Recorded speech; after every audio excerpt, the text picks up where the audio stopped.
di antara mereka. Oke, di sini seperti teman-teman lihat, kita memilih metode penelitian angket sebagai untuk cara menggali informasi daripada responden. Di sini kami memilih 5 pertanyaan inti yang akan kami bahas. Yang pertama, lingkungan sekolah mempengaruhi siapa saja yang murid pilih untuk menjadi teman. Yang kedua, pengalaman di sekolah mengubah cara murid berinteraksi dengan lainnya. Yang ketiga, murid sering menjalin pertemanan baru karena adanya kegiatan sekolah bersama. Yang keempat, perilaku teman dapat mempengaruhi cara seseorang bersikap. Yang kelima, murid merasa kelompok pertemanan murid berubah sehingga menjalannya waktu di sekolah. Di sini terdapat diagram dari hasil observasi pertanyaan pertama. Di sini kita mendapati bahwa 48,5% responden setuju bahwa lingkungan sekolah mempengaruhi siapa saja yang murid pilih untuk menjadi teman. Maka di sini lingkungan sekolah yang buruk itu membuat murid lebih selektif dalam memilih teman. Sedangkan lingkungan sekolah yang baik itu akan membuat murid lebih mudah dan berteman dengan siapa saja.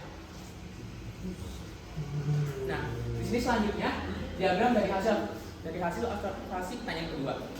Di sini kita mendapati bahwa 60,6% responden setuju bahwa pengalaman di sekolah mengubah cara murid berinteraksi dengan lainnya.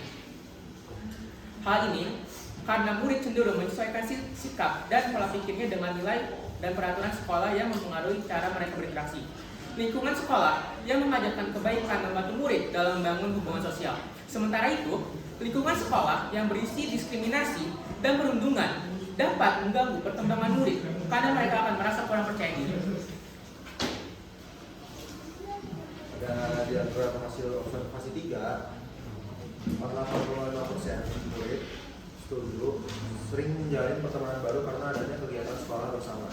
Kegiatan bersama seperti ekstrakurikuler, pentas seni, dan kerja bakti memberikan kesempatan bagi murid untuk berinteraksi dengan teman sebaya memiliki minat serupa. Pada diagram hasil observasi 4, 69,7% sangat setuju perilaku teman dapat mempengaruhi cara seseorang bersikap.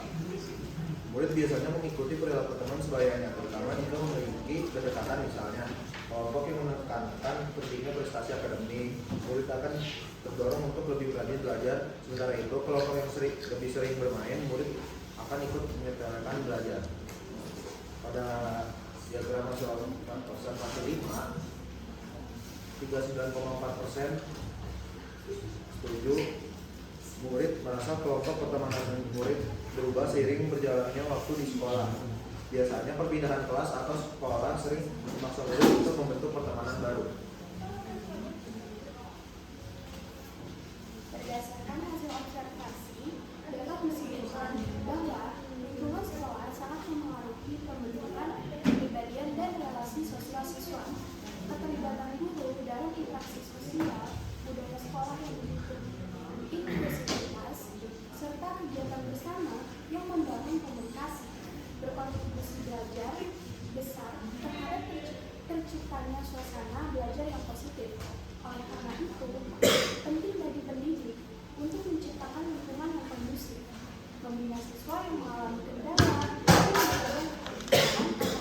antar warga sekolah guna menunjang perkembangan sosial yang sehat dan seimbang.